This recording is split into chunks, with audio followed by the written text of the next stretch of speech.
Hello everyone, I hope you all are fine.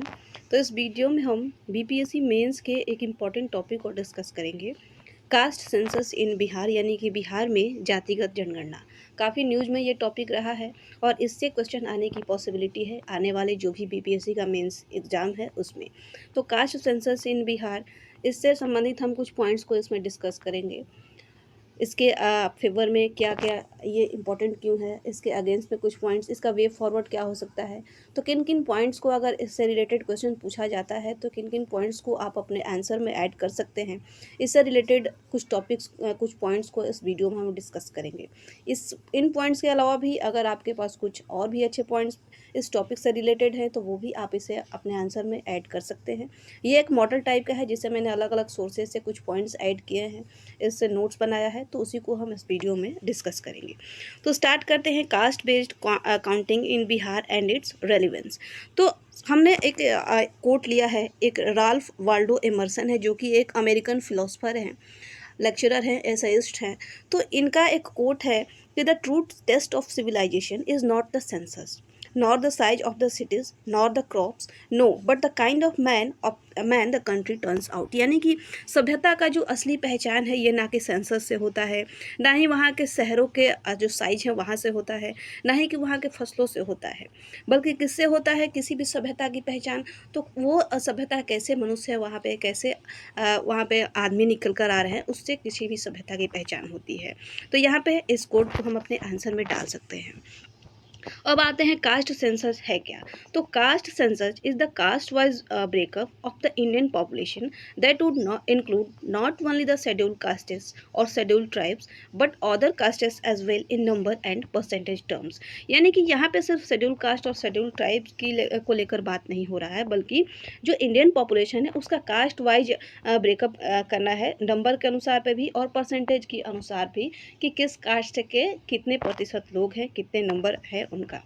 Next is the Chief Minister of Bihar, Mr. Nitish Kumar, announced on June 1st, 2022 that caste-based count rather than a census will be held in Bihar to avoid any conflict। तो ऐसे देखा जाए census तो ये किस list का है, तो ये सेंट्रल लिस्ट का है, यानी कि यूनियन गवर्नमेंट के पास राइट है कि वो जो है सेंसस कराए।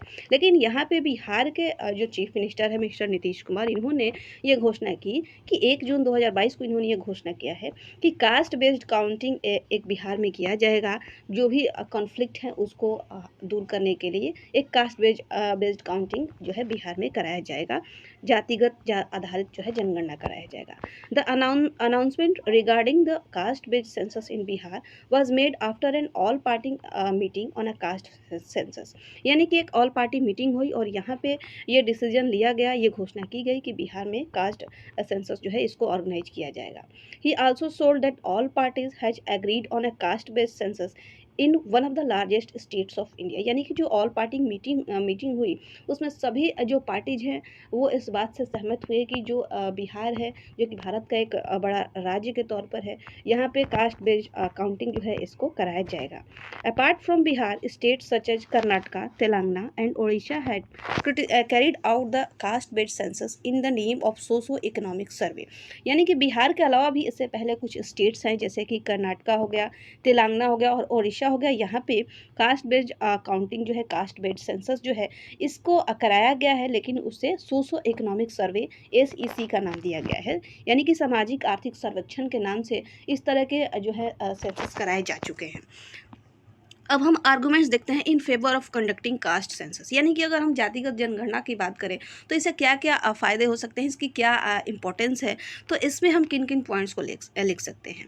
Those at the lower levels of the social system are not just disadvantage socially but also economically, therefore it is important to identify them to ensure their welfare. यानी कि जो भी निचले स्तर के जो भी लोग हैं सोशल सिस्टम में हमारे, तो ये जो है इन्हें बस सामाजिक तौर पे ही इन्हें डिसएडवांटेजेस नहीं मिलते हैं, बल्कि इकोनॉमिकली भी देखा जाए तो ये एक डिसएडवांटेज कैटेगरी में आते हैं। इसलिए ये ज़रूरी है कि उनकी पहचान की जाए कि कौन लोग वैसे हैं, ताकि उनका वेलफेयर किया जा सके, ताकि उनको कोई भी योजना सरकारी इस तरह से उन्हें पहचान करके उन तक फ़ायदा पहुंचाया जा सके।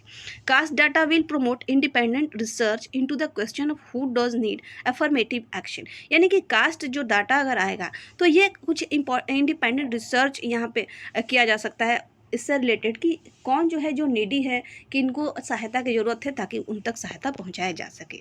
The faith of our citizens can not be restored until credible exercise of data collections are undertaken regarding caste. यानी कि जो फेथ ऑफ आवर सिटीजन्स है, इन्हें हम तब तक रिस्टोर नहीं कर सकते हैं जबकि जो डाटा कलेक्ट किया जाएगा कास्ट को लेकर, ताकि उन तक जो भी फ़ायदा सरकार पहुंचाना चाहती है वो पहुंचाया जा सके। जब तक ये डाटा कलेक्ट नहीं होगा तब तक पता कैसे चलेगा कि किनको ज़रूरत है किसी भी चीज़ की। A caste census which will generate exhaustive data will allow policy makers to develop better policies and implementation strategies, and will also enable a more rational debate on sensitive issues। तो यहाँ पे जो पॉलिसी मेकर्स हैं उनको better policies बनाने में, जो भी स्ट्रेटजी हैं उनको अच्छे से इम्प्लीमेंट करने में ये जो है कास्ट सेंसस वो जो है हेल्प करेगा या उन्हें अलाउ करेगा जो भी पॉलिसीज़ हैं उनको अच्छी तरीके से लागू करने में। The Justice Rohini committee was appointed in 2017 to look into the sub categorization of OBC communities. यानी कि जस्टिस रोहिणी कमेटी जो है अपॉइंट किया गया था 2017 में, किस लिए? तो जो भी ओबीसी कम्युनिटी हैं इनके सब कैटेगराइजेशन के लिए। However in the absence of data there can be no data bank or any proper sub categorization. यानी कि ये कमेटी की स्थापना तो की गई, लेकिन यहाँ पे कोई भी डाटा नहीं ऐसा मिला जिससे कि प्रॉपर सब कैटेगराइजेशन किया जा सके। All commissions have had to depend on data from the last census conducted in 1931, therefore the data has to be updated. जितने भी कमीशंस हैं इनके जो डाटा है ये किस पर आधारित हैं? तो 1931 यानी कि इतना पहले जो कास्ट सेंसस किया गया है उनका ही डाटा अभी तक सारे कमीशंस के पास है। तो इस डाटा को भी अपडेट करना जरूरी है कि 1931 के ही डाटा पे अभी तक सारी काम किए जा रहे हैं, तो इस डाटा को अपडेट करने की भी ज़रूरत है। नेक्स्ट पॉइंट है कि India needs to be bold and decisive in tackling caste questions through data. यानी कि इंडिया को भी ज़रूरत है कास्ट क्वेश्चंस को टैकल करने के लिए डाटा के through and statistics in the way the US does. यानी कि उसी तरीके से जैसे कि यूएस करता है, किस लिए? To tackle race issues by collecting data around race, class, language and inter race marriages among other matrix. तो यूएस के तरह ही यहाँ पे भारत को भी ऐसा करने की जरूरत है। Reservation in educational institution and government job are provided on the basis of caste identities. The absence of phrased caste census data means that the caste estimate of 1931 are being projected for formulating welfare policies in 2021। यानी कि अगर देखा जाए तो educational institution जितने भी हैं, government job है, तो यहाँ पे कास्ट के आधार पर जो है रिजर्वेशन दिया जाता है। तो अगर यहाँ पे फ्रेश डाटा अगर नहीं मिलता है और हम 1931 के ही डाटा एस्टिमेट पर जो भी पॉलिसीज़ हैं, जो भी वेलफेयर पॉलिसीज़ हैं 1931 के डाटा पर ही हम यहाँ पे 2021-2022 या अभी तक उसी डाटा पे ये जो है जो भी वेलफेयर पॉलिसीज़ हैं उसको प्रोवाइड किया जा रहा है। reduce inclusion and exclusion errors with accurate data of castes, most backward castes can be identified। यानी कि अगर कास्ट का जो एक्यूरेट डाटा मिलता है तो जो भी मोस्ट बैकवर्ड कास्टेज हैं उनकी पहचान की जा सकती है। Some have benefited so much across the year while there are people in this country who have not benefited at all. यहाँ पे डाटा के अब्सेंस में क्या हुआ है कि किन्हीं को तो बहुत ज़्यादा ही फ़ायदा मिल गए हैं और किन्हीं को भी कुछ भी अभी तक नहीं प्राप्त हुआ है, कोई भी वेलफेयर पॉलिसीज उन तक नहीं पहुंच पाती हैं। नेक्स्ट है कॉन्स्टिट्यूशनल अमेंडेड और constitution 2 favours conducting a caste census. Article 340 mandates the appointment of a commission to investigate the conditions of socially and economically backward classes. यानी कि आर्टिकल 340 हमारे संविधान में भी ऐसा कहा गया है कि जो है ऐसे कमीशन को अपॉइंट किया जाए, किस लिए? To investigate the conditions of socially and economically backward classes. जो भी सामाजिक रूप से, जो भी आर्थिक रूप से जो बैकवर्ड क्लासेस हैं उनको इन्वेस्टिगेट करने के लिए, उनके बारे में जानकारी इकट्ठा करने के लिए, and make recommendation as to the steps that should be taken by the government. It is strange that while caste plays such a dominant role in our social, economic, and political life, no credible and comprehensive caste data exists for more than half the population of the country. यानी कि यहाँ पे भारत जैसे देश में अगर देखें तो कास्ट है एक बड़ा डोमिनेंट रोल प्ले करता है किस चीज़ में, तो सामाजिक स्तर पर भी देखा जाए, आर्थिक स्तर पर या राजनीतिक जीवन जो है सब में। लेकिन यहाँ पे कोई भी कास्ट डाटा यहाँ पे आधे जो जनसंख्या है देश का, उसके लिए तो डाटा ही नहीं है, डाटा ही एग्जिस्ट नहीं करता है कि कौन किससे रिलेट करता है। So it is the need of the hour to implement the caste census, इसलिए ये जरूरी है कि कास्ट सेंसस को ऑर्गेनाइज किया जाए। अब है आर्गूमेंट्स अगेंस्ट कास्ट सेंसस। अब तक तो हमने देखा कि इंपॉर्टेंस क्यों है, कास्ट सेंसस क्यों कराया जाना चाहिए। अब कास्ट सेंसस करने के क्या क्या कुछ निगेटिव पॉइंट्स हैं उसको देख लेते हैं। The data will suffer in respect of completeness and accuracy as data collected in the socio-economic and caste census of 2011 is unusable for official purposes as they are far accurate and also misleading। यानी कि अगर देखा जाए तो ये data जो collect किया जाएगा इसमें कंप्लीटनेस और एक्यूरेसी नहीं होगी। वो कैसे, तो जो सोशो इकोनॉमिक और कास्ट सेंसस 2011 में कराया गया ये बिल्कुल अनयूजेबल था, इसका भी कोई मतलब नहीं था ऑफिशियल पर्पज से अगर देखा जाए, क्योंकि ये एक्यूरेसी से बहुत दूर थे और मिसलीडिंग टाइप के डाटा जो है निकल कर सामने आए थे। तो यहाँ पे डाटा का कंप्लीटनेस और एक्यूरेसी मैटर कर सकता है जो भी कास्ट सेंसर ऑर्गेनाइज किया जाएगा उसमें। Many people may not register themselves in the census to hide their caste identity. कुछ ऐसे लोग भी होंगे जो कि इसमें रजिस्टर नहीं करवाएंगे अपने कास्ट आइडेंटिटी को छुपाने के लिए। It is too late now to add caste to the census 2021। यानी कि बहुत ज़्यादा अगर देखा जाए तो सेंसस 2021 में इतने बड़े पैमाने पर पूरे बिहार में कास्ट सेंसस को ऑर्गेनाइज करना, फिर उसको 2021 के सेंसस में ऐड करवाना, ये काफ़ी इसमें देखा जाए तो लेट हो गया है। अब इससे करना अभी पॉसिबल नहीं है। As the planning and preparation for the census exercise started almost 4 years earlier and the preparation for census 2021 are almost done. तो अगर देखा जाए तो पिछले 4 सालों से 2021 की जनगणना के लिए डाटा इकट्ठे किए जा रहे हैं। तो ऐसे में इतना जल्दी बिहार के पूरे कास्ट आइडेंटिटी को आइडेंटिफाई करके उन्हें 2021 के सेंसस में ऐड करना ये थोड़ा सा मुश्किल काम लग रहा है। This could further divide Indian society. The government has said that the total number of caste surveyed in 1931 was 4147। यानी कि ये भारतीय जो समाज है इसको ये कास्ट सेंसस और भी ज़्यादा विभाजित कर देगा। कैसे, तो 1931 में जो सर्वे हुआ था कास्ट का उसमें लगभग 4147 जाति निकल कर सामने आई थी। और वाइल द SECC यानी कि अगर 2021 का फिगर देखें तो यहाँ पे लगभग 46 लाख कास्टेस जो है ये आइडेंटिफाई किए गए हैं। Earlier attempts failed as the entire exercise was corrupted because the enumerators had use different spellings for the same castes. In many cases the respondents had refuse to reveal their castes. यानी कि पहले भी ऐसे प्रयास किए गए हैं लेकिन जो इंटायर एक्सरसाइज है वो करप्टेड निकला, क्योंकि कुछ ऐसे भी इन्यूमरेटर्स हैं जैसे कि सेम कास्ट के लिए अलग अलग स्पेलिंग्स का यूज किया जाता है, और कुछ ऐसे भी लोग हैं जो कि अपने कास्ट को रिवील करने से रिफ्यूज कर देते हैं। May increase caste division. तो 21st century India should be discussing let's do away with the castes rather than further divide India on those alliance. Caste census may rekindle divisive feelings among people. तो यदि हम 21वीं सदी में जी रहे हैं तो यहाँ पे कास्ट जैसे शब्द को दूर करने का सोचना चाहिए, ना कि इन्हीं के आधार पर भारत को या बिहार को ही देखा जाए तो इसे अलग करने के बारे में सोचना चाहिए।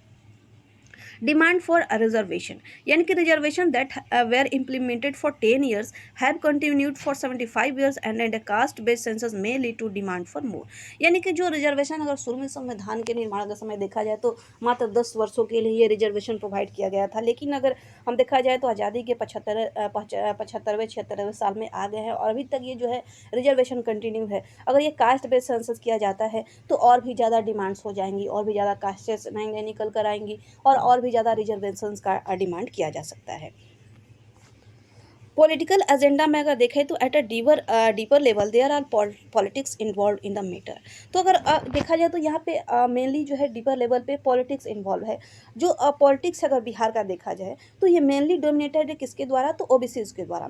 जो मेजर पॉलिटिशियंस अगर देखा जाए बिहार के, तो ये मेनली ओबीसीज कास्ट के हैं और यहाँ पे ये न्यूमेरिकली पावरफुल सोशल ग्रुप है। तो इस तरह से एक पॉलिटिकल एजेंडा भी इसमें शामिल है। तो ये सारे कुछ पॉइंट्स हैं जो कि आप अगेंस्ट में लिख सकते हैं कास्ट सेंसस की। अब है वे फॉरवर्ड, यानी कि यहाँ पे और क्या किया जा सकता है।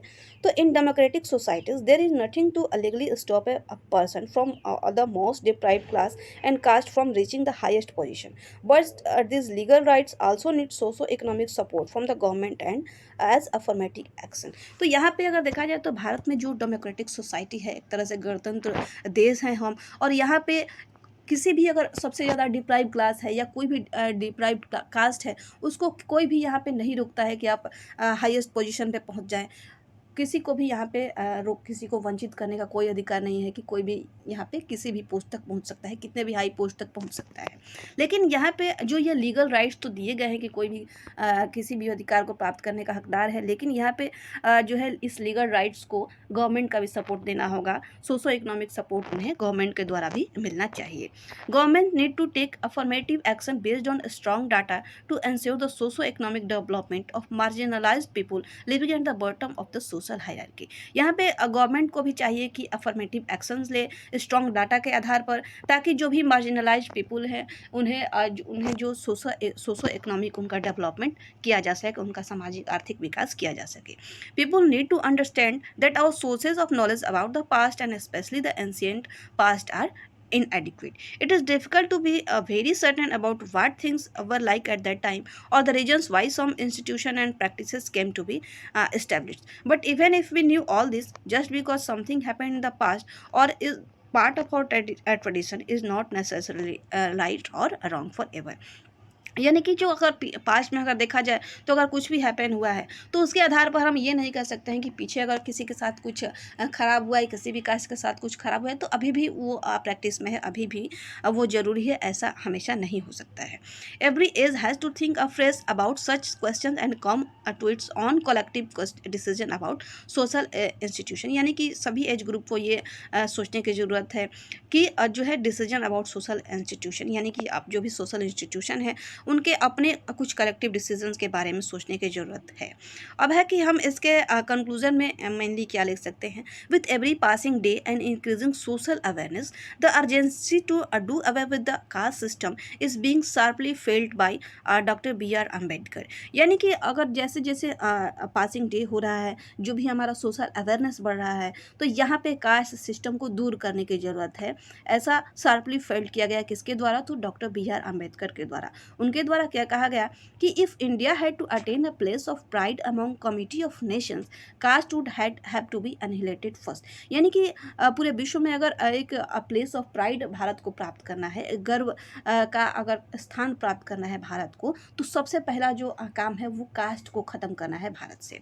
The 21st century is the right time to solve India's caste question which would otherwise extract a heavy price not just sociologically but also politically and economically and make us fall behind in the development index। यानी कि 21वीं शताब्दी एक सही समय है भारत को जो भी कास्ट से संबंधित जो भी समस्याएं हैं, कास्ट से संबंधित जो भी क्वेश्चन हैं, उनको दूर करने का। नहीं तो हमें बहुत ही महंगा मूल्य चुकाना पड़ सकता है, सिर्फ सामाजिक तौर पर ही नहीं बल्कि राजनीतिक और आर्थिक तौर पर भी, और हमें विकास के इंडेक्स में, विकास की सूची में सबसे निचले पायदान पर लाकर खड़ा कर सकता है। तो इस तरह से इस टॉपिक में हमने कुछ इंपॉर्टेंट पॉइंट्स को डिस्कस किए। आपके पास कुछ इंपॉर्टेंट पॉइंट्स हैं तो उससे भी आप ज़रूर ऐड करें, मुझे कमेंट सेक्शन में भी बताएं कि इसमें क्या क्या और भी ऐड किया जा सकता है। तो यहाँ तक वीडियो देखने के लिए आपका बहुत बहुत धन्यवाद।